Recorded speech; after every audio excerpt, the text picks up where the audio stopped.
च्युत शंकर प्रवृत्ति वृदेवे सदा वंदिता सा मां पातु सरस्वती भगवती निशेष जाड्यापहा निशेष जाड्यापहा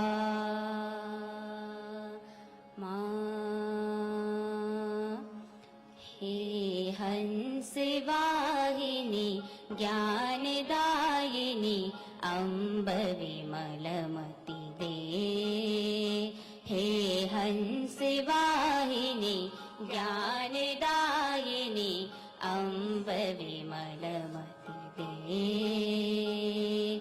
जग सिर मोर बनाए भारत वह बल विक्रम दे जग सिर मोर बनाए भारत वह बल विक्रम दे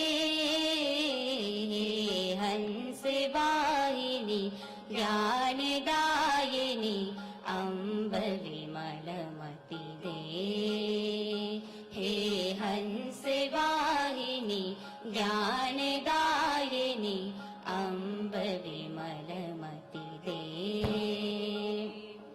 साहसशील हृदय में भर दे जीवन त्याग तपोमय कर दे साहसशील हृदय में भर दे जीवन त्याग तपोमय कर दे संयम सत्य स्नेह का वर दे स्वाभिमान भर दे संयम सत्य स्नेह का वर दे स्वाभिमान भर दे हंस वाहिनी ज्ञानदायिनी अम्ब विमलमति दे हे हंस वाहिनी ज्ञानदायिनी अम्ब विमलमति दे लव कुश ध्रुव प्रहलाद बने हम मानवता का त्रास हरे हम लव कुश ध्रुव प्रहलाद बने हम मानवता का त्रास हरे हम सीता सावित्री दुर्गा माँ फिर घर घर भर दे सीता सावित्री दुर्गा माँ फिर घर घर भर दे हे हंस वाहिनी ज्ञानदायिनी अम्ब विमलमति दे हे हंस वाहिनी ज्ञानदायिनी अम्ब विमलमति दे अम्ब विमलमति दे माँ अम्ब विमलमति दे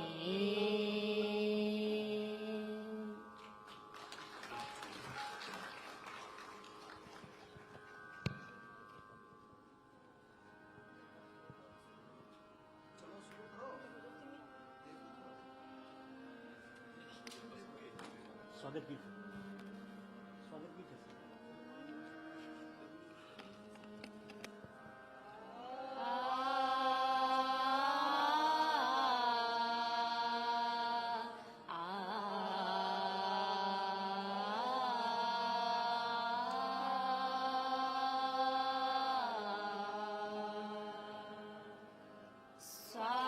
स्वागतम् शुभ स्वागतम् स्वागतम्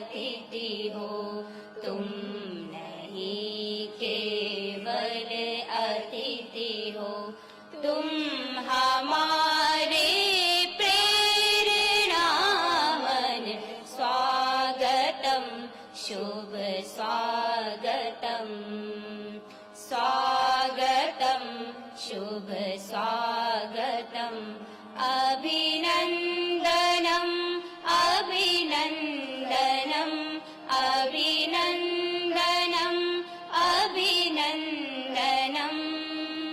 स्वागतम् शुभ स्वागतम् द्वीप का संदेश प्रज्वलित करे हरो मन का तिमिर सब द्वीप का संदेश प्रज्वलित करे हरो मन का तिमिर सब दो हमें आदेश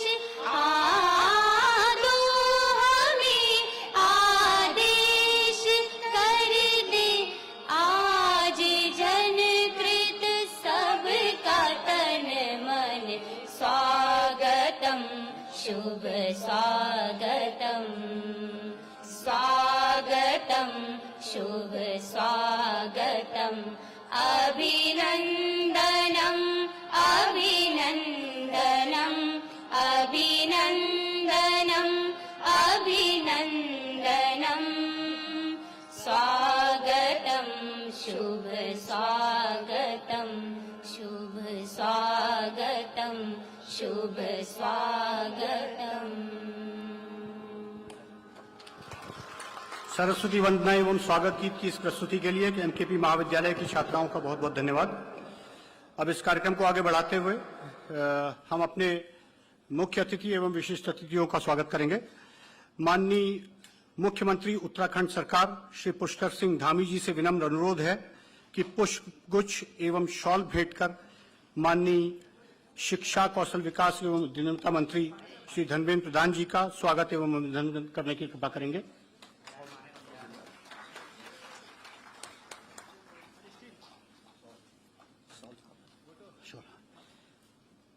इसी क्रम में माननीय शिक्षा मंत्री उत्तराखंड सरकार डॉक्टर धन सिंह रावत जी से विनम्र अनुरोध है कि स्मृति चिन्ह भेंट कर माननीय शिक्षा मंत्री भारत सरकार श्री धर्मेंद्र प्रधान जी का स्वागत एवं अभिनंदन करने की कृपा करेंगे।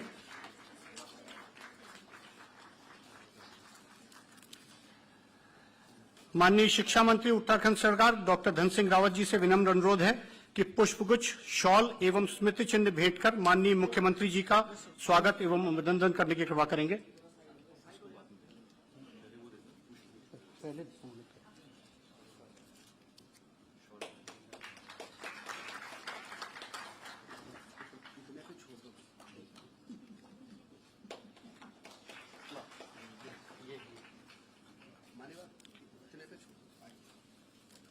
बुके और नहीं सर, बुके नहीं सर, मना कर रहे हैं आगे। ओके ओके ठीक है। हाँ। उत्तराखंड राज्य में राष्ट्रीय शिक्षा नीति के क्रियान्वयन में सचिव उच्च शिक्षा उत्तराखंड शासन की अहम भूमिका रही है। इस अवसर पर सचिव उच्च शिक्षा महोदय श्री शैलेश बगोली जी से विनम्र अनुरोध है कि इस अवसर पर समस्त अतिथियों का स्वागत एवं अभिनंदन करने की कृपा करेंगे। माननीय शिक्षा सचिव श्री शैलेश बगोली जी। धन्यवाद। उत्तराखंड राज्य में राष्ट्रीय शिक्षा नीति 2020 का सत्र 2022-23 से शुभारंभ के अवसर पर हमारे बीच में उपस्थित आज के इस कार्यक्रम के मुख्य अतिथि माननीय शिक्षा कौशल विकास एवं उद्यमिता मंत्री श्री धर्मेंद्र प्रधान जी, हमारे बीच में माननीय मुख्यमंत्री जी श्री पुष्कर सिंह धामी जी, हमारे राज्य के माननीय शिक्षा एवं उच्च शिक्षा मंत्री श्री धन सिंह रावत जी, हमारे माननीय विधायक श्री उम्मई शर्मा काऊ जी, श्री विनोद चमोली जी, श्री विनोद कंडारी जी, हमारे माननीय मेयर साहब सुनील उनियाल गामा जी, समस्त उपस्थित सम्मानित जनप्रतिनिधिगण, विभिन्न यूनिवर्सिटी से आए हुए हमारे सभी सम्मानित वाइस चांसलर्स, रजिस्ट्रार्स, उच्च शिक्षा विभाग एवं निदेशालय के सभी समस्त अधिकारीगण, शिक्षा विभाग के सभी समस्त अधिकारीगण, मीडिया के सभी साथी और देवियों सज्जनों, आज बड़ी खुशी का विषय है कि इतने लंबे समय तक जो हम लोग तैयारी कर रहे थे कि एनईपी 2020 को हमें लागू करना है, आज उसका हम लोग शुभारंभ करने जा रहे हैं। इसकी प्रक्रिया काफी लंबे समय से, मेरे ख्याल में 1 साल से भी अधिक समय से हम लोग कर रहे हैं, जिसमें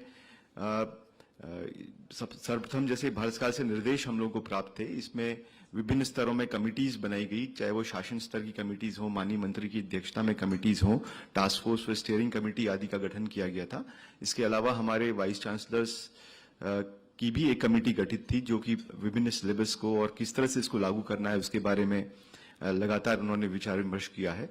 और कई राउंड की मीटिंग होने के बाद, जो कि हमारे महाविद्यालय के स्तर पे हो या हमारे यूनिवर्सिटीज के स्तर में हो या हमारे स्टेट स्तर में हो, कई राउंड की मीटिंग इसमें हुई। सभी स्टेक होल्डर्स के साथ, सभी वाइस चांसलर, सभी रजिस्ट्रार्स, शिक्षकों, छात्र छात्राओं के साथ भी बैठक की गई।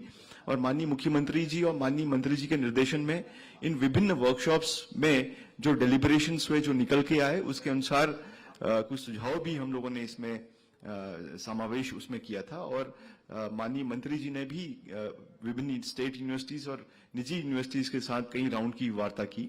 और उसके बाद हमने शासनादेश जारी किए कि किस तरह से एनईपी को हमारे प्रदेश में लागू किया जाना है। आज बड़ी खुशी का विषय है कि उसी के परिप्रेक्ष्य में आज यहाँ पे एक औपचारिक शुभारंभ भी हम लोग कर रहे हैं। इस वर्ष के मैं माननीय मंत्री जी को अवगत कराना चाहूंगा, इस वर्ष जो एडमिशन्स हो रहे हैं वो भी एनईपी 2020 के तहत हम लोग कर रहे हैं। और साथ ही नेशनल एकेडमिक डिपॉजिटरी और एबीसी में भी हमारे विभिन्न यूनिवर्सिटीज और हमारे कॉलेजेस जो हैं उसमें अपना रजिस्ट्रेशन कर रहे हैं।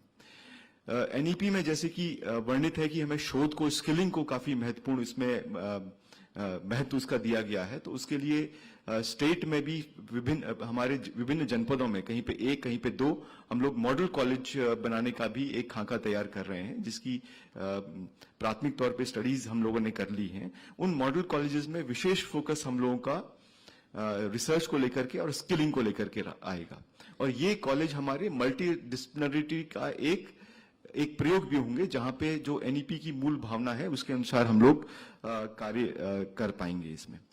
तो आज इस अवसर पर माननीय मुख्य अतिथि महोदय का, माननीय हमारे मुख्यमंत्री जी का और सभी सम्मानित माननीय मंत्री जी और सभी सम्मानित जनप्रतिनिधियों का, सभी हमारे वीसी साहिबान जो हैं, आप सभी लोगों का मैं बहुत बहुत धन्यवाद देता हूं। सभी उपस्थित अन्य हमारे जो अधिकारी कर्मचारी गण हैं, हमारे प्राध्यापक हैं, उन सभी का भी मैं धन्यवाद देता हूं कि आप सब लोग यहाँ पे उपस्थित हुए।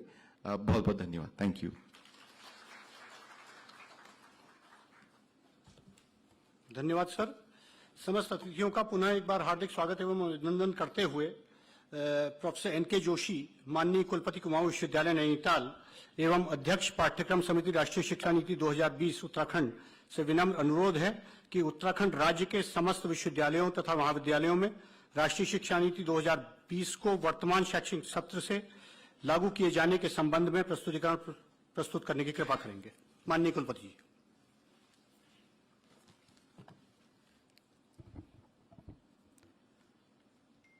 उत्तराखंड राज्य में राष्ट्रीय शिक्षा नीति 2020 के क्रियान्वयन का शुभारंभ होने के शुभ अवसर पर मंचासीन आज के मुख्य अतिथि माननीय शिक्षा, कौशल विकास एवं उद्यमिता मंत्री भारत सरकार श्री धर्मेंद्र प्रधान जी, हमारे प्रदेश के यशस्वी माननीय मुख्यमंत्री उत्तराखंड सरकार श्री पुष्कर सिंह धामी जी, उत्तराखंड राज्य के शिक्षा मंत्री डॉक्टर धन सिंह रावत जी, अन्य विशिष्ट अतिथिगण मंच पर विराजमान, यहाँ पर उपस्थित विभिन्न विश्वविद्यालय के कुलाधिपति, कुलपति, रजिस्ट्रार्स, ऑफिसर्स, मीडिया, आप सबका एक बार पुनः स्वागत है, अभिनंदन है। जैसा कि आप जानते हैं, आज हमारे भारत, विशेषकर उत्तराखंड के लिए एक बहुत ही महत्वपूर्ण और सुखद क्षण है, जब माननीय प्रधानमंत्री श्री नरेंद्र मोदी जी के विजन से अनुप्राणित राष्ट्रीय शिक्षा नीति 2020 का क्रियान्वयन उत्तराखंड में किया जा रहा है। यह क्रियान्वयन माननीय केंद्रीय शिक्षा मंत्री श्री धर्मेंद्र प्रधान जी के तत्वाधान में हमारे माननीय मुख्यमंत्री श्री पुष्कर सिंह धामी जी के कुशल नेतृत्व एवं माननीय शिक्षा मंत्री उत्तराखंड डॉक्टर धन सिंह रावत जी के मार्गदर्शन में साकार हो पाया है। इस शिक्षा नीति को उत्तराखंड में क्रियान्वयन करने के लिए हमने किस तरह से तैयारी की, उसका एक रोड मैप मैं आपके सामने प्रस्तुत करने जा रहा हूं। सर्वप्रथम, जैसा अभी हमारे सेक्रेटरी साहब ने बताया कि सितंबर 2020 में एक समिति बनाएगी, टास्क फोर्स समिति बनाएगी। उस टास्क फोर्स के अध्यक्ष हमारे माननीय शिक्षा मंत्री जी थे। उसके बाद स्टैंडिंग कमेटी बनाएगी, हमारे चीफ सेक्रेटरी उत्तराखंड इसके चेयरमैन थे। और उसके बाद एक कैरिकुलम डिजाइन कमेटी बनाई गई और उस कैरिकुलम डिजाइन कमेटी में हमारे 5 विश्वविद्यालय के कुलपति थे और 2 हमारे रूसा के सलाहकार इसमें थे। Next slide please.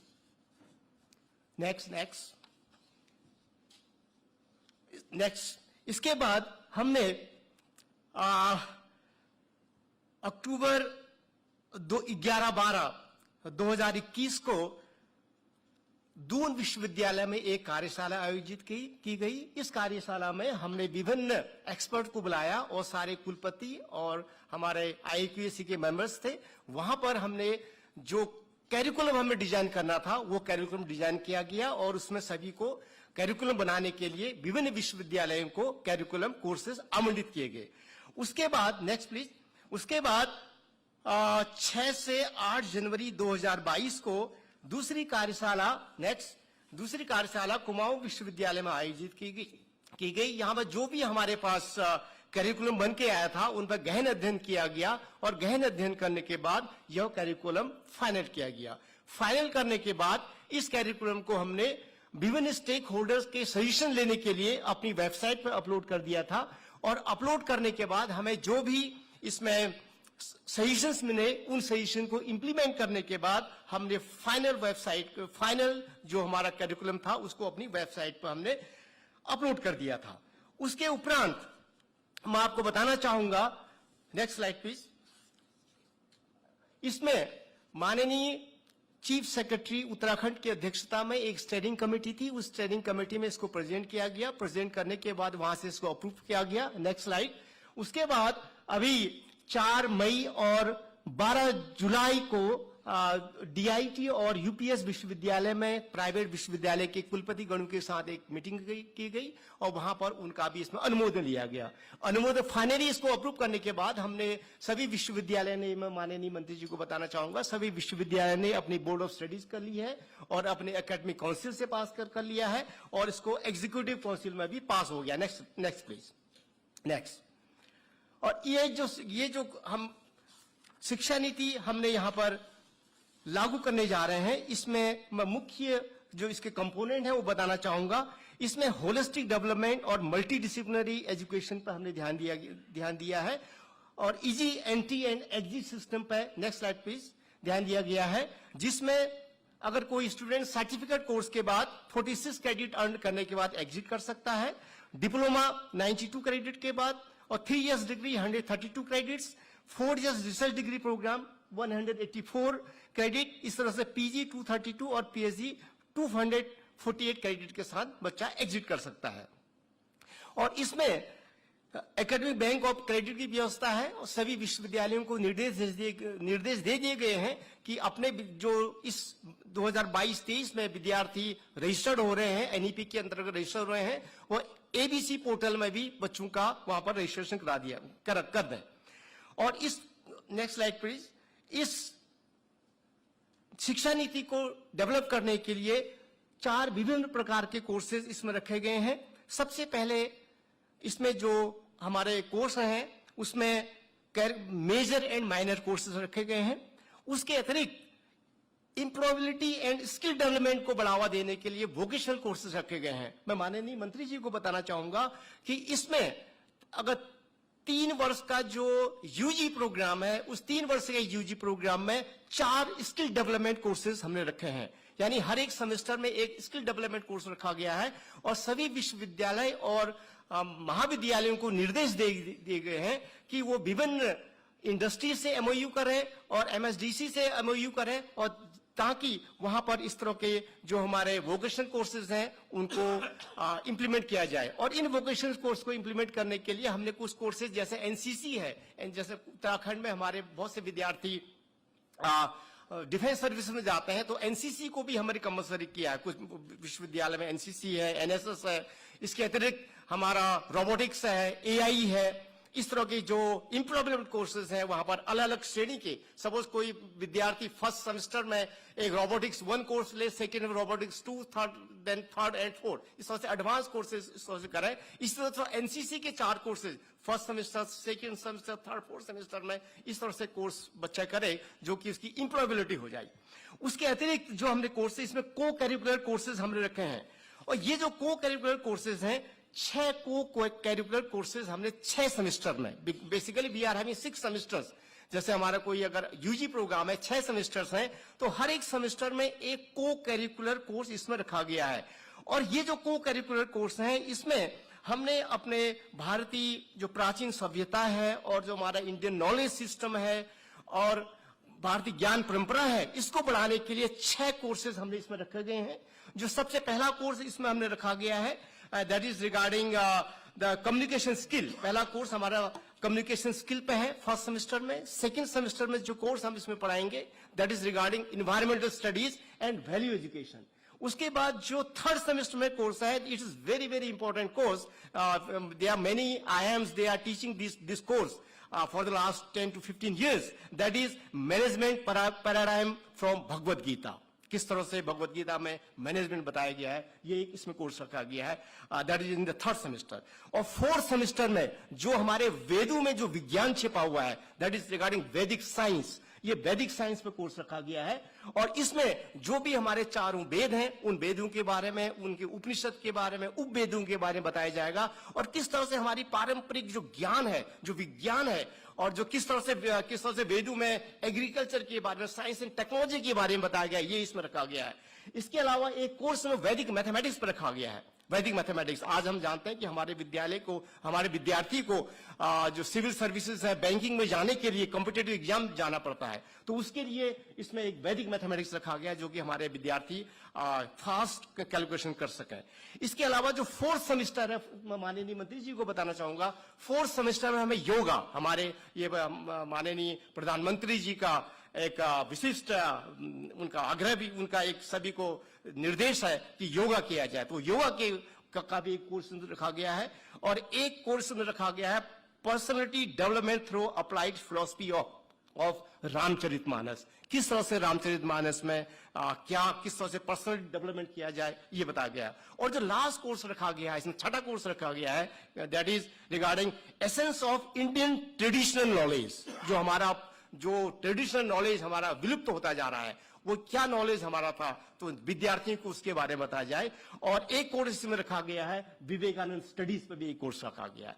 इस तरह से ये 6 courses, and these 6 courses are compulsory for each and every student. जो यूजी का विद्यार्थी होगा, ये 6 कोर्सेज उसको उत्तीर्ण करने अनिवार्य होंगे। इसके अलावा जैसा हम जानते हैं कि माननीय मंत्री जी का फोकस हमारा डिजिटल एम्पावरमेंट पे है, तो डिजिटल एम्पावरमेंट को बढ़ाने के लिए जो ओपन ऑनलाइन कोर्सेज हैं, इसमें हर एक विद्यार्थी इन ईच सेमेस्टर ही और she can take up to 40% open courses from different MOOCs. Swayam portal है, ई पाठशाला है, और बाकी जो यूजीसी एचआरडी मिनिस्ट्री के जो अप्रूव पोर्टल है, उस पोर्टल से बच्चा अप टू 40% इसमें ऑनलाइन कोर्सेज कर सकता है। क्योंकि हमारे खासतौर पर उत्तराखंड में कुछ ऐसे विद्यालय हैं जो सुदूर गांव में है, वहां पर एक ही डिसिप्लिन जहां पर है, वहां पर विद्यार्थी इसका ऑनलाइन कोर्सेज, वहां से ऑनलाइन कोर्सेज डिफरेंट पोर्टल के माध्यम से कर सकता है। इसके अतिरिक्त इस सभी विश्वविद्यालयों को निर्देश दिए गए हैं कि अपने इस राष्ट्रीय एनईपी 2020 के क्रियान्वयन के लिए अपने विश्वविद्यालय में विभिन्न सेल की स्थापना करें। जैसे इसमें एक सेल बनाया गया है academic bank of credits, minor course cell और co curricular cell, skill development and vocational course cell, online education cell और industry academia cell, employment cell. इसके अलावा teacher reskilling cell, that is how go for faculty development programme, research development cell, institutional development plan cell, activity club, Indian language, culture and culture arts, इसको promote करने, how to promote our Indian culture and how to promote our Uttarakhandi culture, that is again a cell has been formed. Cell for differently able person, and maintaining and counselling cell, international student cell. तो इस तरह से ये एक road map था, मैं आपको इसके बारे में बताया। अब अंत में इस कॉमन मिनिमम कैरिकुलम को बनाने में जिन्होंने भी मुझे प्रत्यक्ष और अप्रत्यक्ष रूप से सहयोग दिया, मैं उन सभी का आभार व्यक्त करता हूं। और यह शिक्षा नीति भारत की सभी चुनौतियों को पूर्ण करते हुए एक आत्मनिर्भर भारत का निर्माण करे, यह कामना करता हूं। धन्यवाद, नमस्कार।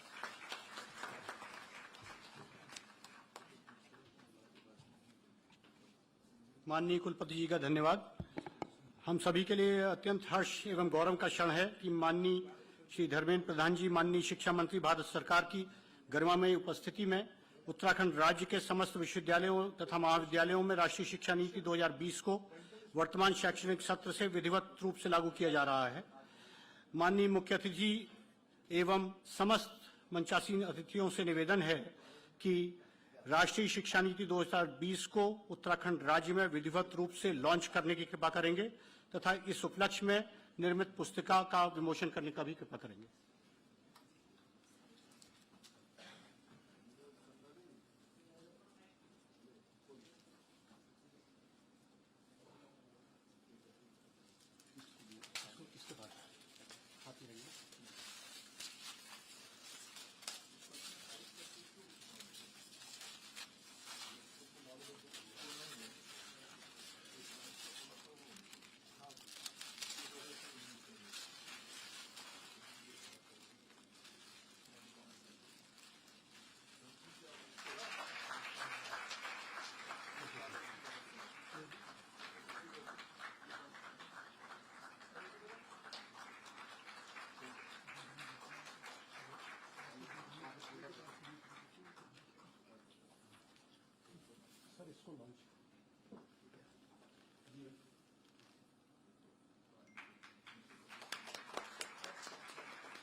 हमारे ऊर्जावान माननीय शिक्षा मंत्री उत्तराखंड सरकार डॉक्टर धन सिंह रावत जी के सार्थक प्रयासों के फलस्वरूप ही उत्तराखंड राज्य में राष्ट्रीय शिक्षा नीति 2020 को वर्तमान शैक्षणिक सत्र से उत्तराखंड राज्य के समस्त विश्वविद्यालयों तथा महाविद्यालयों में लागू किया जा रहा है। इस अवसर पर माननीय शिक्षा मंत्री जी से विनम्र अनुरोध है कि अपने संबोधन के माध्यम से हमें ऊर्जा प्रदान करने की कृपा करेंगे। माननीय शिक्षा मंत्री जी।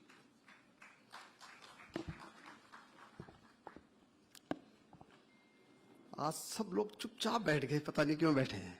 भारत माता की, भारत माता की। सम्मानित हमारे मुख्यमंत्री जी, और आज विशेष रूप से हमने अपने देश के शिक्षा मंत्री जी को अब यहाँ बुलाया है कि उत्तराखंड में हम लोगों ने 1.5 महीने पहले बाल बाटिका शुरू की थी, और तब भारत सरकार ने भी और हमारे राष्ट्रीय शिक्षा मंत्री जी ने भी हमको शाबाशी दी थी कि आप लोगों ने अच्छा काम किया है। और तब हमने सोचा कि भाई हम उच्च शिक्षा में भी NEP 2020 को बहुत जल्दी जो है लागू कर दें तो बहुत अच्छा रहेगा। इस सत्र से हमारी सरकार इसको लागू कर रही है। मैं अपने सभी विधायक लोगों से भी धन्यवाद देना चाहता हूं कि वो भी आज इस कार्यक्रम में आ रखे हैं। विशेषकर हम सभी कुलपति लोगों का भी मैं आभार व्यक्त करना चाहता हूं कि काफ़ी मेहनत उन लोगों ने की है, और विशेषकर जो हमारे 24 निजी विश्वविद्यालय के यहाँ पे कुलपति लोग आए हैं और 12 हमारे सरकारी विश्वविद्यालय के कुलपति लोग यहाँ पे आए हैं। मैं सरकारी लोगों का तो इसलिए बधाई नहीं दे रहा हूँ कि उनको तो करना ही था ये, लेकिन जो डीम्ड विश्वविद्यालय हैं और निजी विश्वविद्यालय हैं उनको मैं बधाई दे रहा हूँ। और एक बार अपने लिए ताली भी बजा दो कि आप लोगों ने NEP 2020 को जो है काफ़ी 7-8 बैठकें हुई आप लोगों के साथ में, और ये तय हुआ कि भाई इसको जो है इस साल से लागू करना है। हमारा छोटा राज्य है, छोटे राज्य में भी विश्वविद्यालय पर्याप्त है हम पे, और मैं अपने शिक्षा मंत्री जी का बहुत बहुत धन्यवाद देना चाहता हूँ कि आज इस शुभ अवसर पे हमारे बीच में हैं। और मुझे लगता है कि मैं आप लोगों के बीच में बोलता रहता हूँ, इसलिए आज हम मुख्यमंत्री जी को और अपने शिक्षा मंत्री जी को सुनेंगे तो ज़्यादा अच्छा रहेगा। इतनी बात कह के मैं अपनी बात समाप्त कर रहा हूँ और जोशी जी को मैं धन्यवाद दे रहा हूँ, क्योंकि प्रोफेसर लोगों को अगर मंच पे ले आए तो समझ लो 40 मिनट बोलना है उनको आदत पड़ी रहती है किसकी, क्लास की। मैं बोलता रहा, गुरुजी थोड़ा कम बोला आज, तो आज 10 मिनट में ही काम चल गया। तो इसलिए क्योंकि बड़ा काम था इसलिए 10 मिनट में समेटना भी काफी वो था, लेकिन उनको भी मैं बधाई दे रहा हूँ कि काफी उन्होंने बहुत समय लगाया उन्होंने, तो मैं अपनी ओर से उनको बधाई दे रहा हूँ। और अब मैं सीधे मुख्यमंत्री जी को निवेदन करता हूँ कि वो हम सबका मार्गदर्शन करेंगे।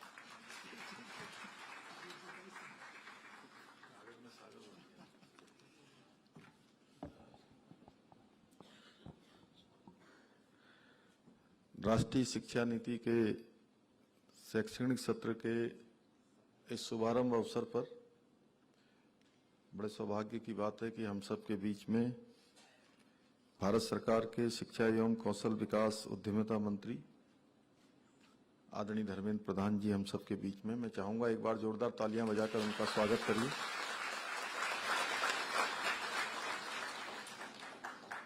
राज्य के उच्च शिक्षा मंत्री जिनको अभी आप सब लोग सुन रहे थे, डॉक्टर धन सिंह रावत जी, मंच पर उपस्थित हमारे रायपुर क्षेत्र के लोकप्रिय विधायक आदरणीय उमेश शर्मा काऊ जी, हमारे धर्मपुर क्षेत्र के लोकप्रिय विधायक आदरणीय विनोद चमोली जी, हमारे लोकप्रिय विधायक भाई विनोद कंडारी जी, हमारे देहरादून शहर के मेयर आदरणीय सुनील उनियाल गामा जी, एवं यहाँ पर उपस्थित हमारे सभी आए हुए हमारे सभी सम्मानित अतिथिगण, विश्वविद्यालयों के सभी कुलपतिगण, प्रतिकुलपतिगण, शिक्षा जगत से जुड़े हुए समस्त विद्वान, सभी अतिथिगण, सभी पत्रकार मित्र, छायाकार बंधु, मैं आप सबका इस आज शिक्षा नीति के शुभारंभ अवसर पर मुख्य सेवक सदन में आप सबका मैं अभिनंदन करता हूं, आपका स्वागत करता हूं। बहुत खुशी की बात है कि आज हम जो राष्ट्रीय शिक्षा नीति 2020 को लागू किए जाने की दिशा में उच्च शिक्षा विभाग द्वारा बहुत ही प्रभावी तरीके से काम किया गया है। बहुत काम किया और आप सब लोगों ने देखा कि पूरे विस्तार से धन सिंह जी कह रहे थे, उन्होंने कम शब्दों में बोला। मैं कहना चाहता हूं कि उन्होंने गागर में सागर भरने का काम किया जोशी जी ने, और बहुत सकारात्मक कदम उच्च शिक्षा विभाग ने यहाँ पर उठाए हैं।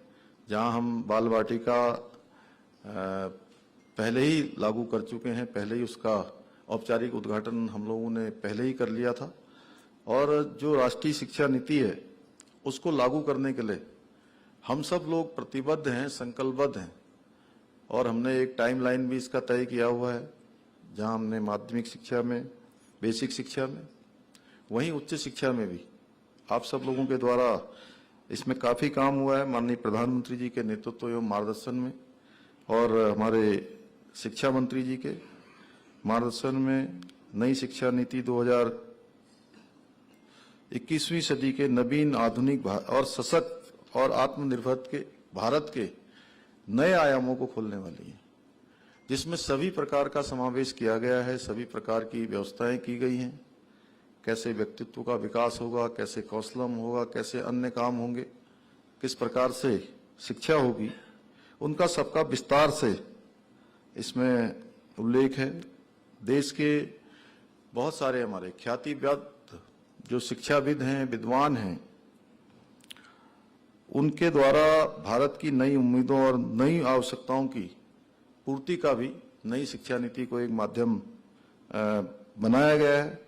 हम सभी जानते हैं कि किसी भी देश की विकास को गति देने में उसकी युवा पीढ़ी और आने वाले जो नौनिहाल हैं, जिनके बारे में माननीय प्रधानमंत्री जी ने अभी उन सभी को जहां मिशन कर्मयोगी की संज्ञा दी है, वहीं अमृत काल में ऐसे नौजवान जिनको नई शिक्षा नीति की शिक्षा प्राप्त होकर नए भारत का निर्माण जो माननीय प्रधानमंत्री जी का स्वप्न और संकल्प है, उसको साकार करने में उन सब की बड़ी महत्वपूर्ण भूमिका होने वाली है।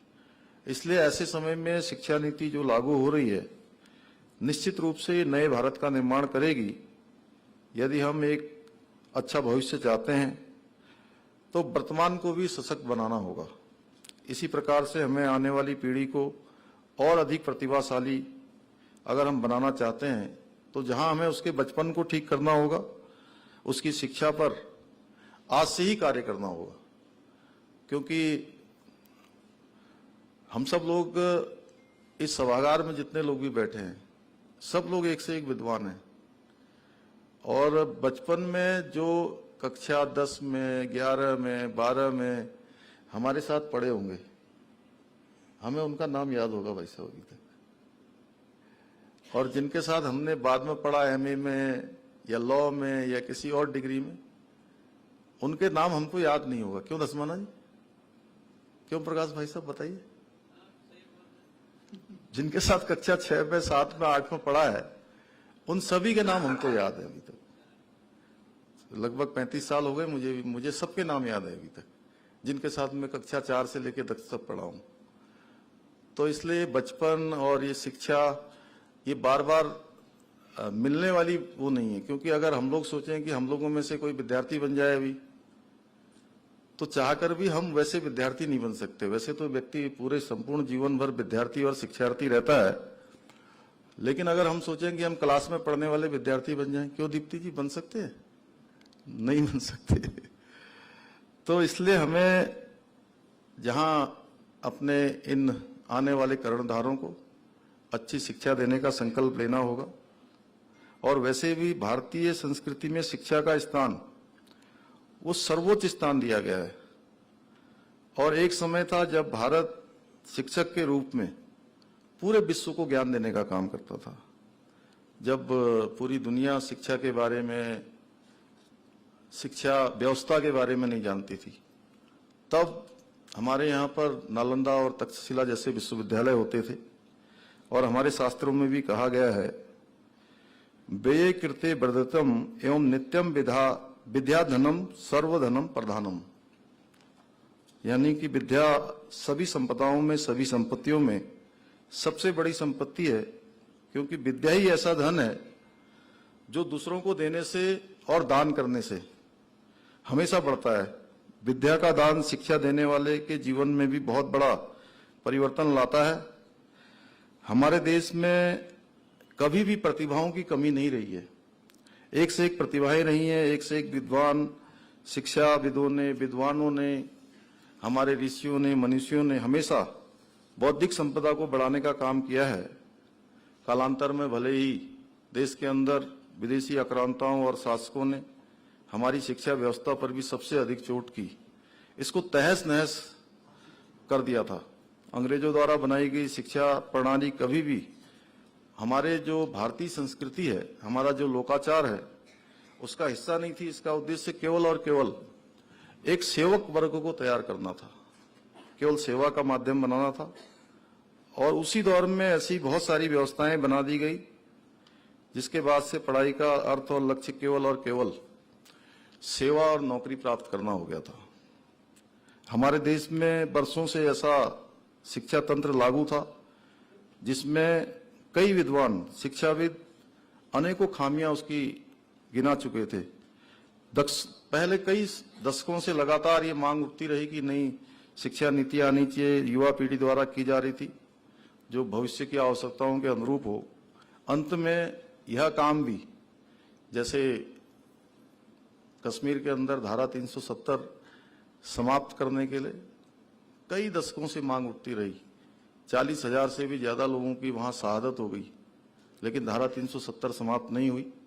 कश्मीर के अंदर धारा 370 को समाप्त करने का काम भी हमारे देश के यशस्वी प्रधानमंत्री मोदी जी के नेतृत्व में हुआ। अयोध्या में भगवान राम का मंदिर बनने का मार्ग प्रशस्त भी उनके नेतृत्व में हुआ। वहीं आप देख रहे होंगे कि केदारनाथ में जब आपदा आई थी, उस समय मोदी जी गुजरात के मुख्यमंत्री के नाते यहाँ आए थे और उस समय भी उन्होंने कहा था कि इसका पुनर्निर्माण का कार्य हम करेंगे, लेकिन उस समय स्थिति नहीं बन पाई लेकिन 1 साल के बाद ही आम चुनाव हुए और आम चुनाव में पूरे देश की जनता ने उनको देश के प्रधानमंत्री का दायित्व दिया। वहीं भगवान जो है शंकर, भगवान भोलेनाथ के जो अनन्य भक्त हैं, उनको वहां पुनर्निर्माण का कार्य सौंपा और आज भव्य केदारपुरी, दिव्य केदारपुरी का स्वरूप हमारे सामने आ रहा है। उसी प्रकार से नई शिक्षा नीति, जिसका लंबे समय से हम सबको इंतजार था, नई शिक्षा नीति को लाने का काम भी उन्हीं के नेतृत्व में हुआ और आज नई शिक्षा नीति मोदी जी ने संकल्प लिया है कि शिक्षा के क्षेत्र में क्रांति लाते हुए एक हितकारी शिक्षा नीति हमको प्राप्त हुई और आदरणीय धर्मेंद्र जी उसको पूरे देश के अंदर उसको बढ़ाने का काम कर रहे हैं, उन सबको आगे ले जाने का काम कर रहे हैं। हमारी ये शिक्षा नीति आधुनिक है, वैज्ञानिक है। इसके केंद्र में इस महान राष्ट्र का सांस्कृतिक आत्मसम्मान और हमारे युवाओं की आत्मनिर्भरता है। नई राष्ट्रीय शिक्षा नीति के तहत जो भी कार्यक्रम शुरू हुए हैं, उनमें निश्चित रूप से भारत का भाग्य बदलने की सामर्थ्य है। ये हमारे युवाओं के भीतर जो असंख्य उनकी संभावनाएं हैं, उनके अंदर तमाम प्रकार के जो प्रतिभाएं छुपी हुई हैं, उन सभी को साकार करने का साधन भी है। अब से पहले उनके पास जो कभी नहीं था, इस राष्ट्रीय शिक्षा नीति से हमारी अपनी मातृभाषा में पढ़ाई के रास्ते खुल रहे हैं और मेडिकल तक में के जटिल विषयों की पढ़ाई भी अब हिंदी में शुरू हो गई है। भारत के शिक्षा क्षेत्र में आया ये अभूतपूर्व परिवर्तन, उत्तराखंड सरकार इसे हर स्तर पर, मैंने पहले ही कहा कि हम लोग हर स्तर पर संकल्पबद्ध हैं और वचनबद्ध हैं कि हम इसको स्थापित करेंगे। नई शिक्षा नीति के माध्यम से राज्य सरकार युवाओं के स्वर्णिम भविष्य को सुनिश्चित करने, उनको सामर्थ्यवान बनाने, आत्मनिर्भर बनाने की दिशा में संकल्पबद्ध होकर कार्य कर रही है। लगातार हम प्रदेश को गति देने के लिए, उसकी उन्नति के लिए, उसकी प्रगति के लिए लगातार काम कर रहे हैं। वर्तमान सत्र 2022-23 से राष्ट्रीय शिक्षा नीति 2020 के प्रावधानों के अनुरूप निर्धारित पाठ्यक्रमानुसार स्नातक स्तर पर अध्यापन कार्य प्रारंभ किया गया है।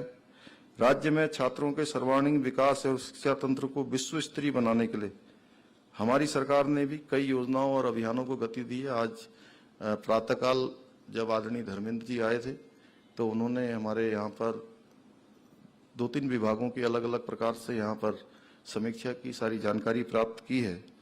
सरकार द्वारा ज्ञान, उद्यमिता, कौशल विकास के संवर्धन हेतु देश के ख्यातिलब्ध जो भी जितने भी संस्थान हैं, उन सभी से हम लोग जहां समझौता कर रहे हैं, उनसे बातचीत कर रहे हैं कि वह भी प्रदेश की तरक्की में आगे आए।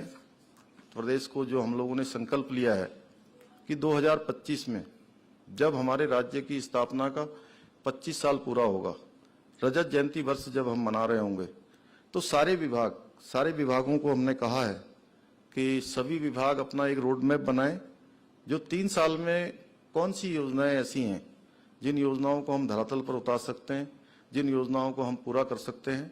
और राज्य स्थापना का रजत जयंती वर्ष केवल हम वैसे ही कार्यक्रमों के माध्यम से धूमधाम से न मनाएं, बल्कि जो कार्यक्रम हम लेने वाले हैं, जो मॉडल हम बनाने वाले हैं, जो रोड मैप हम बनाने वाले हैं, वो रोड मैप भी धरातल पर उतरें। और आदरणीय धर्मेंद्र जी भी उस कार्यक्रम में आएंगे, उनको भी हम लोग अभी से आमंत्रित कर रहे हैं कि आएंगे और वो पूरे देश में जाकर कहेंगे कि उत्तराखंड के लोगों ने इस नई व्यवस्था में अपने 25 साल पूरे होने पर एक ऐसा काम शिक्षा विभाग में किया है कि जो पूरे देश के लिए बेस्ट प्रैक्टिस के रूप में आगे जाना जाएगा।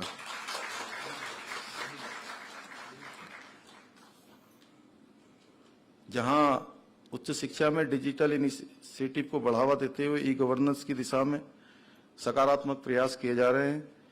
इसके अलावा महिला शिक्षा को बढ़ावा देने के उद्देश्य से राज्य के प्रत्येक जनपदों में महिला छात्रावास खोलने की दिशा में भी हम लोग तेजी से काम कर रहे हैं।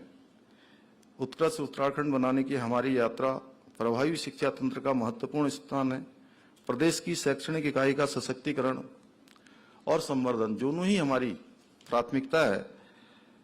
मैं आज के इस अवसर पर आप सभी विद्वान गणों का धन्यवाद करते हुए माननीय शिक्षा मंत्री जी का, आदरणीय धर्मेंद्र प्रधान जी का देवभूमि आगमन पर और इस शिक्षा नीति के प्रारंभ करने के अवसर पर फिर से उनका दिल से धन्यवाद करते हुए आप सबको पुनः बधाई देते हुए अपनी बात को समाप्त करता हूं। बहुत बहुत धन्यवाद। धन्यवाद माननीय मुख्यमंत्री जी। ये हमारा सौभाग्य है कि आज इस कार्यक्रम के मुख्य अतिथि के रूप में माननीय शिक्षा मंत्री उत्तराखंड भारत सरकार श्री धर्मेंद्र प्रधान जी के कुशल नेतृत्व में संपूर्ण राष्ट्र में राष्ट्रीय शिक्षा नीति 2020 का सफलतापूर्वक क्रियान्वयन सुनिश्चित किया जा रहा है। माननीय शिक्षा मंत्री जी, भारत सरकार श्री धर्मेंद्र प्रधान जी से विशेष अनुरोध है कि भारत सरकार द्वारा संपूर्ण देश में लागू की जाने वाली राष्ट्रीय शिक्षा नीति 2020 के संबंध में अपना संबोधन प्रस्तुत करते हुए हम सभी को राष्ट्रीय शिक्षा नीति 2020 के छुपे अनछुए पहलुओं से भी अवगत कराने एवं मार्गदर्शन एवं आशीर्वचन प्रदान करने का कष्ट करेंगे। माननीय शिक्षा मंत्री जी, भारत सरकार।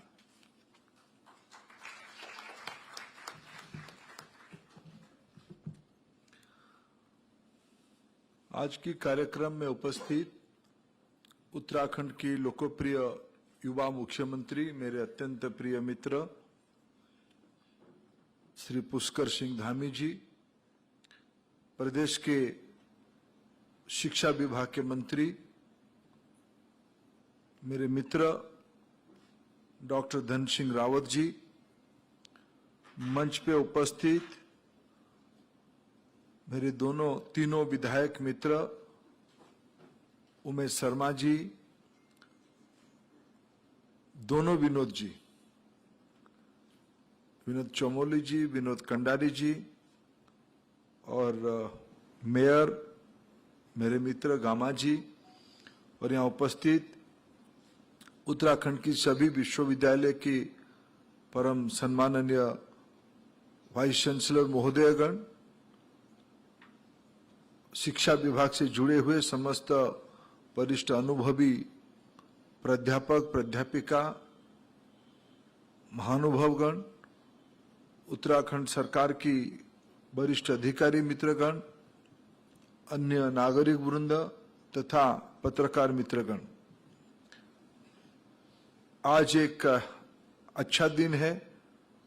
राष्ट्रीय शिक्षा नीति 2020 की उच्च शिक्षा वर्टिकल की उत्तराखंड शासन की ओर से विधिवत रूप में राष्ट्रीय शिक्षा नीति को लागू करने की जो मसौदा आज लोकार्पित हुआ, उसके बारे में हम सभी को अवगत करवाया गया।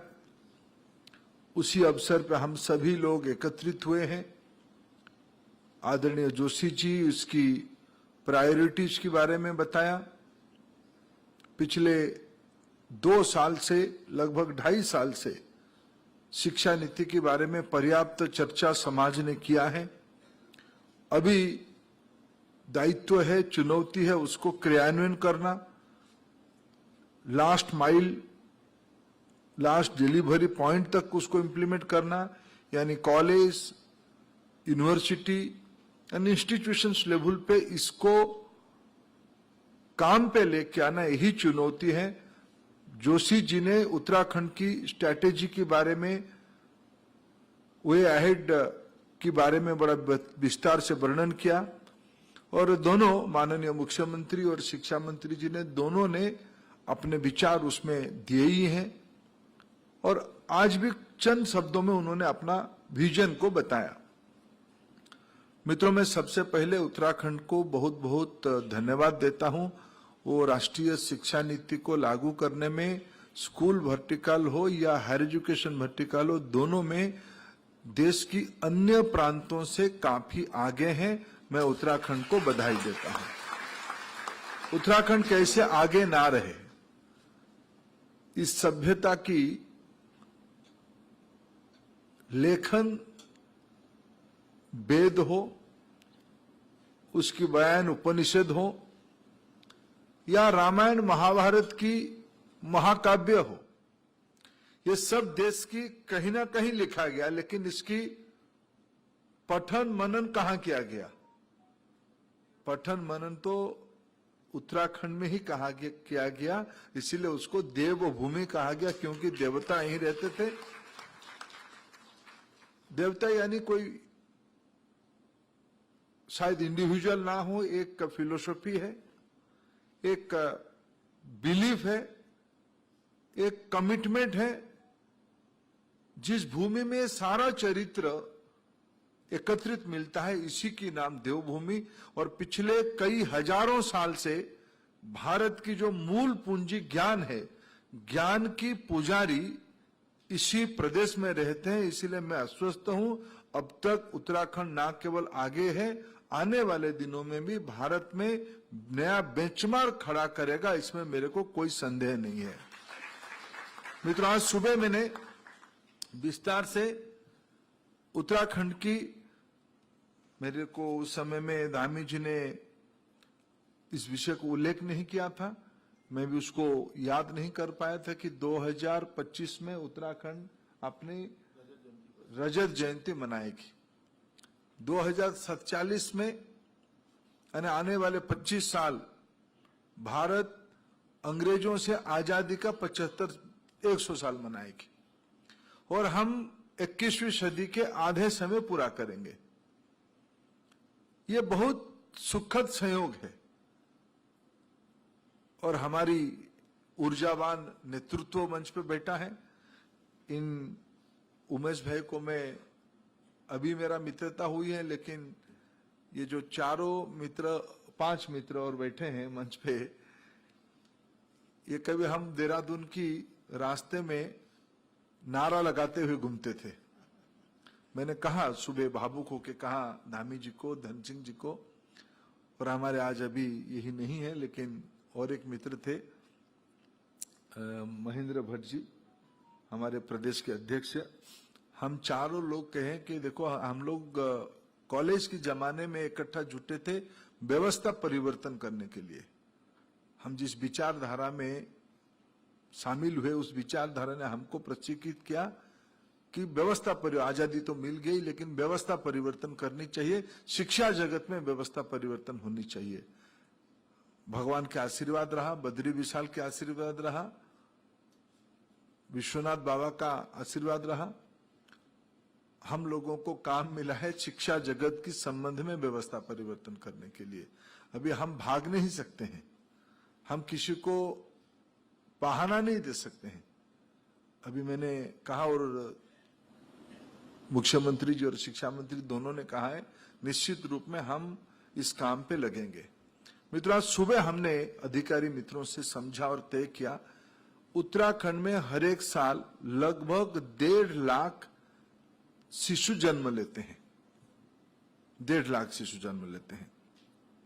और इस बार राष्ट्रीय शिक्षा नीति ने पहली बार आजादी के उपरांत एक नया विषय जोड़ा है, जिसके बारे में अपने लहजे से मुख्यमंत्री कह रहे थे कि बचपन के समय में ज्यादा याद रहता है, उम्र जैसे जैसे बढ़ते जाता है भूलने की प्रक्रिया बढ़ते जाती है, यानी वो कच्चा मिट्टी रहता है, उसको जैसे डालो वैसे ही बनता है।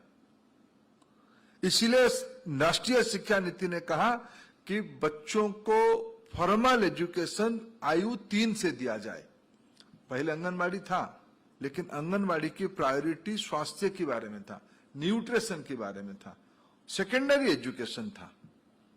संपूर्ण घर के बच्चों के लिए प्ले स्कूल था, लेकिन सभी बच्चों के लिए स्कूल व्यवस्था आयु 3 में नहीं था।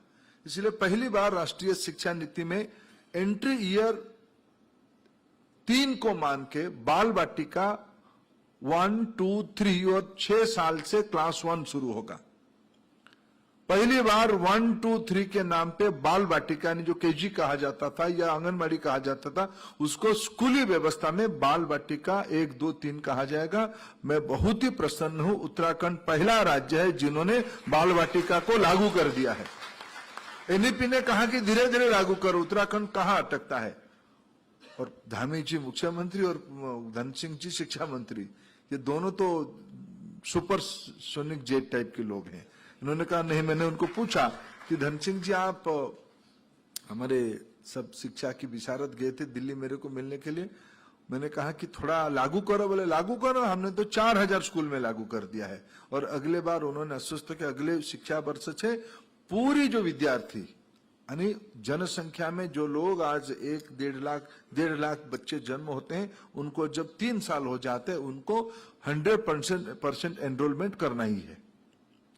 इसलिए अगर मित्रों 3 से आगे की 15 साल यानी 17-18 साल तक को 12वीं पास करते हैं और उसके आगे 5 साल को अगर हम जोड़ते हैं 3 से 23 साल, जिसमें व्यक्ति की ज्ञान की, शिक्षा की, कौशल्य की, नॉलेज, एजुकेशन, स्किल्स और कैपेसिटी बढ़ाने की जो उम्र है, इसको अगर मैं उत्तराखंड में कैलकुलेशन करूं, इसकी संख्या आती है लगभग 40 लाख।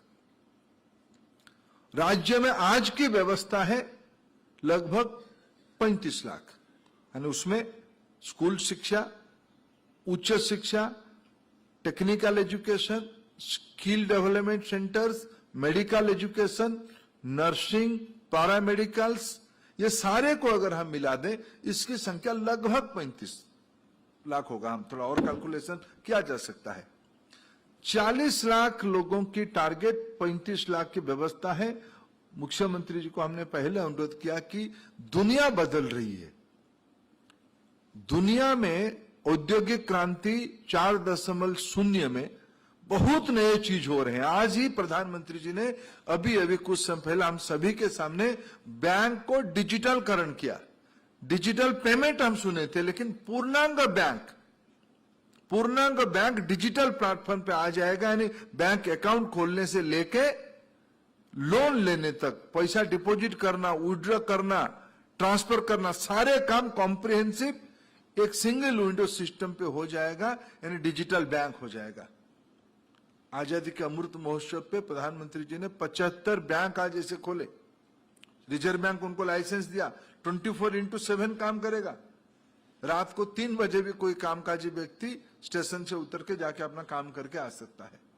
ये बदलते हुई दुनिया है। उस समय में आने वाले जो दुनिया बनेगी, उसमें से जो हमारी इंक्रीमेंटल कैपेसिटी बनेगा, वो नए चीजों के लिए बनेगा, नया चीजों के लिए बनेगा। प्रदेश की नौजवानों को विश्व की आवश्यकता के लिए तैयार कराना, ये उत्तराखंड के पास ताकत है। उच्च शिक्षा वर्टिकल की जो नीति आज बनी है, उस दिशा में एक बहुत बड़ी कदम है। मित्रों, इसकी सीधा सीधा संपर्क व्यक्ति की आत्मनिर्भरता से जुड़ी है। शिक्षा ही एकमात्र उपाय है व्यक्ति को दारिद्र्यता से ऊपर ले जाना, सामान्य से महान बनाना ही एक ही मात्र रास्ता है, शिक्षा। और उत्तराखंड की उत्तराखंड में आता क्या है? पढ़ना लिखना ही तो उत्तराखंडियों को आता है, मेहनत करना और बुद्धि लगाना। प्रकाश जी मेरे को समझाए थे धर्मेंद्र, जब मैं जो पहले 10-12 साल पहले ही आया, यहां लोग 4 अखबार पढ़ते हैं, 3-3 बार पढ़ते हैं। सुबह पढ़ते हैं, दोपहर को पढ़ते हैं, सोने की पहले पढ़ते हैं। लोग पढ़ाई लिखाई से अत्यंत साहित्य, कला, संस्कृति, इतिहास और भविष्य, ऐसा नहीं, प्रकृति के पास जो रहता है वो भविष्य दृष्टा ही होता है। आज दुनिया की जितने सारे सस्टेनेबिलिटी की सॉल्यूशंस आ रहे हैं, उत्तराखंड हजारों सालों से उसको अपनाया है। ये जो अभी कहा जाता था ना, अभी इंडियन नॉलेज सिस्टम पे हमें सिर्फ पुरानी चीजों को एक पैकेजिंग करके नहीं समझाना, उसकी वैज्ञानिक कारण को बताना। उपनिषद में, वेद में लिखा गया है सभा। वेदों में सारे चीज, सर्व विद्या की तो साहित्य है वेद, भंडार ही वेद। वेद में सभा की वर्णन किया गया, उपनिषद में उसको व्याख्यान किया गया है। सभा यानी पाश्चात्य की दुनिया सभा, काउंसिल को डेमोक्रेसी से मिलके जो दिखता है, और इसको कहां से मानता है? 12वीं सदी की मैग्ना कार्टा की समय से डेमोक्रेसी को इवोल्यूशनरी प्रोसेस में दिखता है। और हमारे वहां कब लिखा गया है? हमारे वहां उसको बहुत पुराने दिनों से लिखा गया है। यही है इंडियन नॉलेज सिस्टम। उत्तराखंड की 5 कैपेसिटी है उसको इंटरप्रिट करने का। राष्ट्रीय शिक्षा नीति कह रहा है कि बहुभाषीय होगा, स्थानीय भाषा को महत्व दिया जाएगा। मित्रों, आज भी एक अच्छा दिन इसीलिए कि आज मध्य प्रदेश शासन ने मेडिकल एजुकेशन को हिंदी में आज ही से इंप्लीमेंट कर रहा है। हम लोगों के बीच में एक धारणा है, जो अंग्रेजी अच्छा नहीं बोल पाता है शायद वो आधुनिकता के साथ नहीं जुड़ता है। नामी जी अभी मैकॉले व्यवस्था की उल्लेख कर रहे थे। मैकॉले सिर्फ कर्मचारी नहीं बनाने के लिए नहीं पढ़ाई गया था, भारत को लंबे समय तक पराधीन करने की व्यवस्था भी मैकॉले शिक्षा पद्धति में था। मित्रों, आज की दुनिया में बहुत पुरानी बात को ना जाएं, जो आज की दुनिया की डेवलप्ड इकोनॉमी है, डेवलप्ड इकोनॉमी, और जर्मन हो, जापान हो, इवन चाइना को लीजिए, वहां कोई अंग्रेजी की अंदर कारोबार नहीं होता है। जापान में जापानी लैंग्वेज में होता है, उनकी physics, chemistry, medical science, nuclear physics, ये सब जापानी भाषा में पढ़ाया जाता है, समझाया जाता है, समझ उसी से बनती है। जर्मन भी आज मैकेनिकल और मैन्युफैक्चरिंग की बहुत बड़ा क्वालिटी मैन पावर बनी है। जर्मन लोगों को कोई अंग्रेजी की सीखने की मजबूरी नहीं है। जिनको अंतर्राष्ट्रीय बाजार में मेरे चीजों को ले जाना है, उन्हें अंग्रेजी सीखना है। मान लो उत्तराखंड में मेरे को अगर एक उत्तराखंड की सर्विस इंडस्ट्री में टूरिज्म को पैकेज करके दुनिया में पहुंचाना है, जो मेरे एक बैच ऑफ बच्चे जाएंगे मार्केटिंग करने के लिए, उनको मैं न केवल अंग्रेजी, जापानी भी सिखाऊंगा, जर्मन भी सिखाऊंगा, मैंडरिन भी सिखाऊंगा, 25 भाषा में प्रस्तुत करके उनको विश्व मार्केट में छोड़ दूंगा। वो आएंगे, लेके आएंगे चीजों को। फिर वो जो आएंगे टूरिस्ट, उनको कामकाजी भाषा समझाने के लिए मैं एक बेसिक जर्मन और मल्टीलिंगुअल कोर्स चला सकता हूं। अंग्रेजी कोई जरूरी नहीं है। हम सारे गोरों को अंग्रेज ना माने। इसलिए आज की दुनिया में टेक्नोलॉजी के कारण सारे संभव हो सकता है। एक विज्ञान में शब्द चलाया जाता है टेक्नोलॉजी में, precision. Precision is not only related to materials, precision is also related to language and specifics. आज ये टेक्नोलॉजी में संभव है। इंफॉर्मेशन टेक्नोलॉजी में अभी देश में, मैं भी कह रहा था, हमारी देश में 5G आ गया। आज दुनिया में जितने डिजिटल ट्रांजैक्शन हो रहा है, उसमें से 100 में से 40% भारत में हो रहा है। भारत में टीका लगाने के बाद सेकेंड्स में सर्टिफिकेट मिलने की व्यवस्था है कोविन ऐप में, दुनिया में कहीं नहीं है। डेवलप्ड इकोनॉमी और इमर्जिंग इकोनॉमी भारत की ओर उसको इसके लिए देख रहे हैं। ये सारा विद्या को उत्तराखंड के साथ जोड़ना पड़ेगा। Conventional knowledge, critical thinking. मैंने कहा कि उत्तराखंड की कोर्स कैसे बननी चाहिए। मैं भारत सरकार की व्यवस्था से चलने वाला रुड़की IIT की कुछ मित्रों से एक बार मिल रहा था। वहां सिविल इंजीनियरिंग और हाइड्रोलॉजी का विशेष कैपेसिटी है। क्यों होगा हाइड्रोलॉजी की कैपेसिटी? गंगा जी के कारण होगा। गंगा जी के फ्लो को अगर दिखते दिखते वहां के इंजीनियर्स इसकी कैपेसिटी डेवलप किए होंगे। पहाड़ से बड़ा पत्थर आता है, पत्थर से वो कंकड़ बनता है, कंकड़ से वो आगे बालू बनता है। ये प्रक्रिया पूरा वैज्ञानिक है।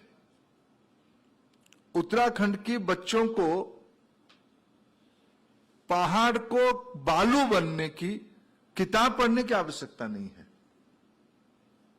अगर हम उच्च शिक्षा की साइंस स्टूडेंट्स को, अभी मैं चेन्नई गया था TCS की एक साइंस ग्रेजुएट ट्रेनिंग सेंटर दिखने के लिए। वो IT दुनिया में वो साइंस ग्रेजुएट को पिकअप करके लेते हैं, 6 महीने की ट्रेनिंग में वो अजूबा चीज उनके हाथ से बनवा देते हैं।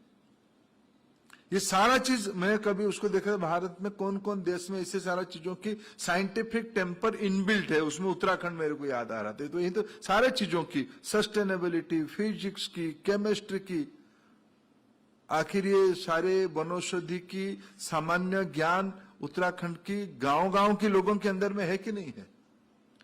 इसको अगर साइंटिफिक सर्टिफिकेशन आज भारत की और दुनिया देख रहा है।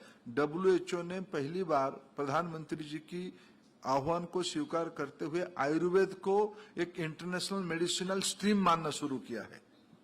उसके सबसे लाभार्थी उत्तराखंड हो जाएगा।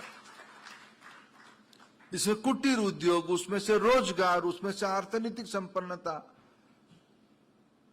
मित्रों, इसलिए उत्तराखंड की जो पहल हुई है, इसकी 2 अनुरोध मैं करूंगा। एक तो 40 लाख बच्चों को अगर हम 2025 की पहले आने वाले 25 साल कैसे चलेंगे, 2022 से 40, 2025 से 50, ये जो 20-25 साल के आगे की टारगेट हम लोगों के सामने है, उस 25 साल के अंदर क्या होना चाहिए, उत्तराखंड की समग्र समाज इस पहल को वितर्क करिए।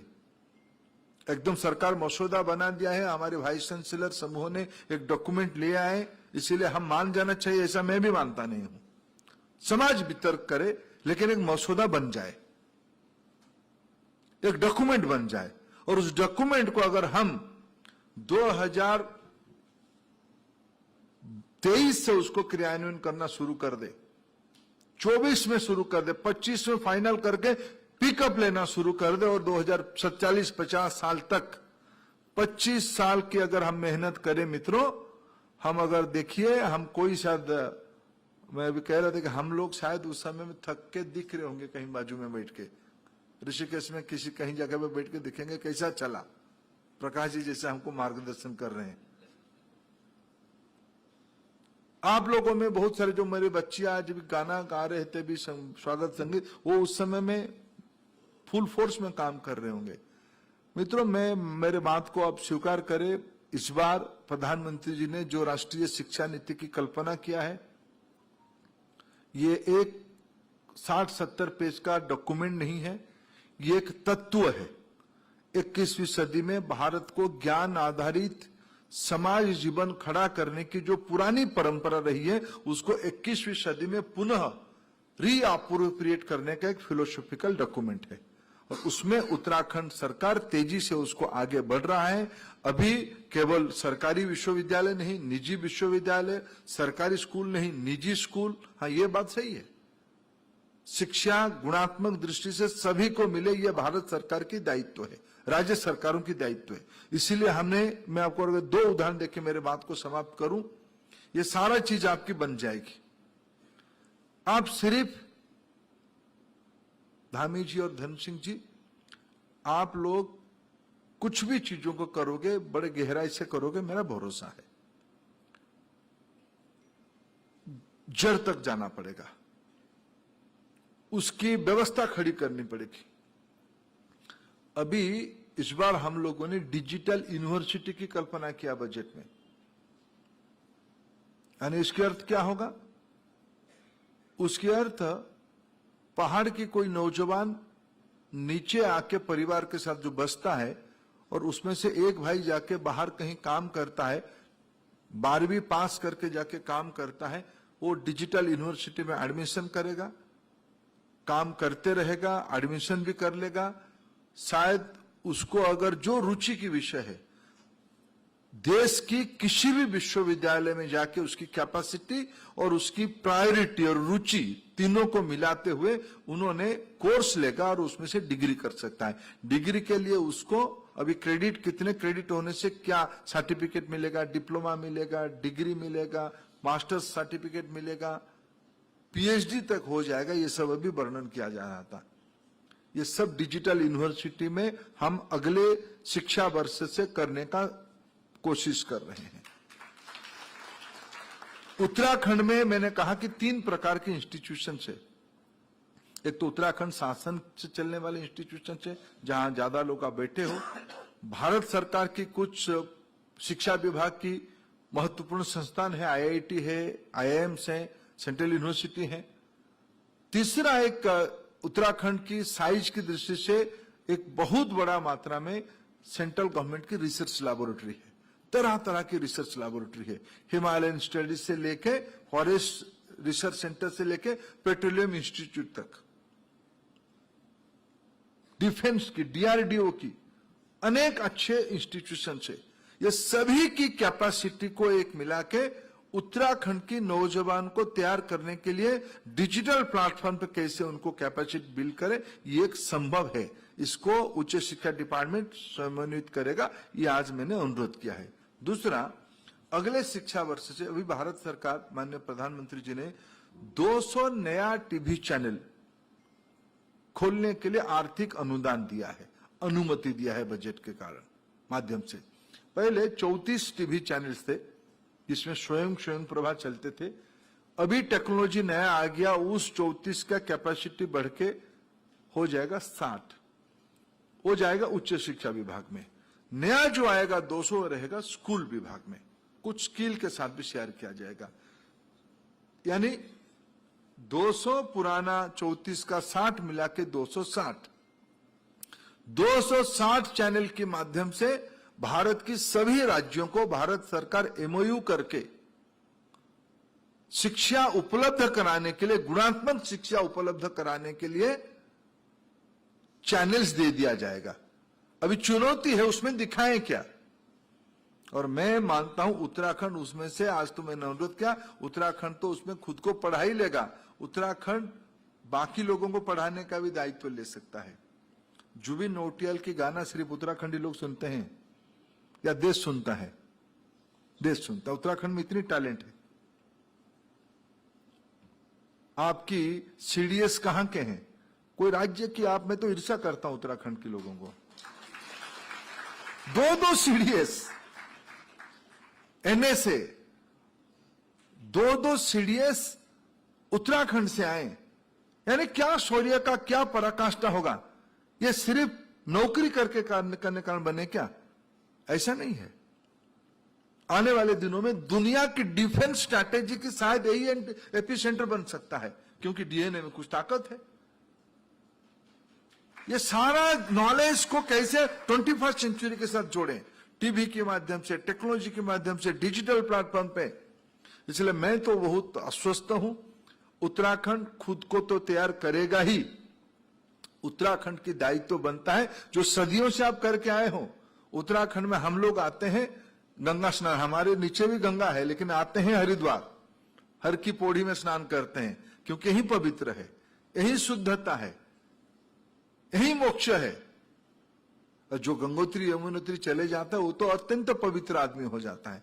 ऐसे प्रांत की दायित्व राष्ट्रीय शिक्षा नीति को इस प्रदेश में लागू करना और देश के अंदर लागू करना, और इस बार भारत की नई पीढ़ी 21वीं सदी में बनेगा, ना केवल भारत के लिए बनेगा, दुनिया के लिए बनेगा। यही प्रधानमंत्री नरेंद्र मोदी जी का वैश्विक दृष्टि है। इसी के माध्यम से हम विश्व गुरु बनेंगे, और संयोग है उत्तराखंड नेचुरली उसमें से फ्रंट प्लेयर हो चुका है, फॉरवर्ड प्लेयर हो चुका है। आपको अनेक अनेक बधाई, अनेक अनेक शुभेच्छा, धन्यवाद।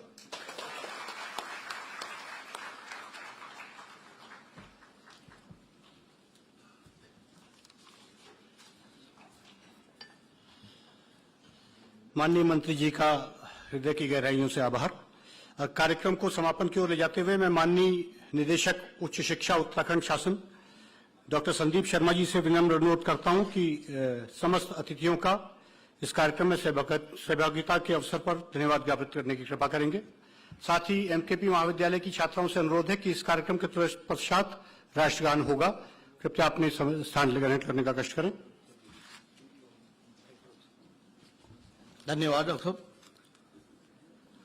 आज बहुत ही सौभाग्य का अवसर है हम सभी के लिए कि यहां पर इस बात से राष्ट्रीय शिक्षा नीति 2020 का शुभारंभ किया गया है, और साथ ही ऐसे कमलों के द्वारा किया गया है जो कि हमारे केंद्र सरकार के माननीय शिक्षा मंत्री जी हमारे श्री धर्मेंद्र प्रधान जी के द्वारा किया गया है।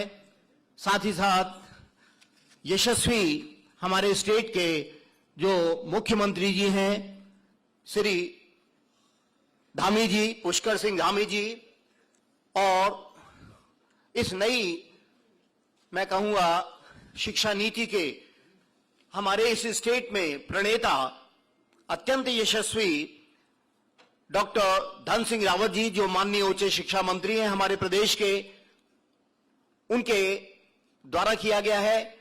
इसके अतिरिक्त मंच पर यहां पर मौजूद हमारे